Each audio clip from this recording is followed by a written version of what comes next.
Mercredi 29 janvier 2025, bonsoir à tous et merci de nous rejoindre pour les informations du soir.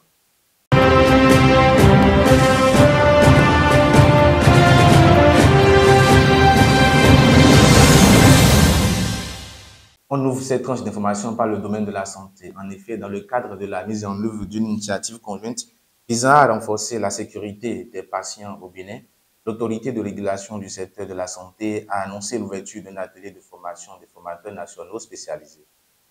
L'atelier se déroulera à Cotonou à partir de ce jour 29 au 31 janvier 2025. Cet événement, appuyé par le Bureau de l'Organisation mondiale de la santé à Cotonou, constitue une étape importante dans l'établissement d'un écosystème sanitaire conforme aux normes de sécurité les plus rigoureuses.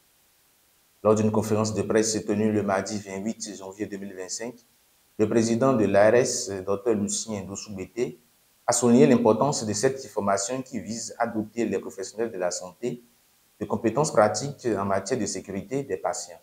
À la criette, le procès d'Oswald Omeki, d'Olivier Bokor et des 4 autres personnes poursuivies pour complot contre l'autorité de l'État a repris ce mercredi 29 janvier à Cotonou.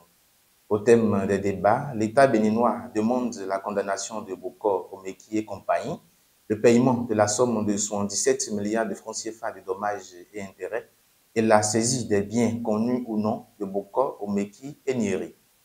L'audience reprend demain jeudi 30 janvier 2025. Hors du Bénin, l'attaque du M23 de 16 alliés rwandais à Goma a provoqué 2 réunions d'urgence du Conseil de sécurité des Nations Unies et des réunions des instances africaines de pays européens. L'ONU, les États-Unis, la Chine et l'Union européenne ont appelé Kigali à retirer ses forces de la région et cesser les hostilités. L'Union africaine a appelé au plein respect de l'intégrité territoriale de la RDC, sans mentionner le Rwanda. Un sommet extraordinaire de la communauté des États d'Afrique de l'Est doit s'ouvrir ce mercredi sur la crise au Nord Kivu, auquel le président Tshisekedi n'a pas prévu de participer. Et pour finir, l'Organisation mondiale de la santé a dit sa profonde inquiétude ce mardi 8 janvier 2025 face à la décision de l'administration Trump de suspendre le financement de programmes de lutte contre le sida dans des pays en développement et demander au gouvernement américain de revoir sa position. Ainsi se présente l'actualité d'ici et d'ailleurs. Merci de nous avoir suivis.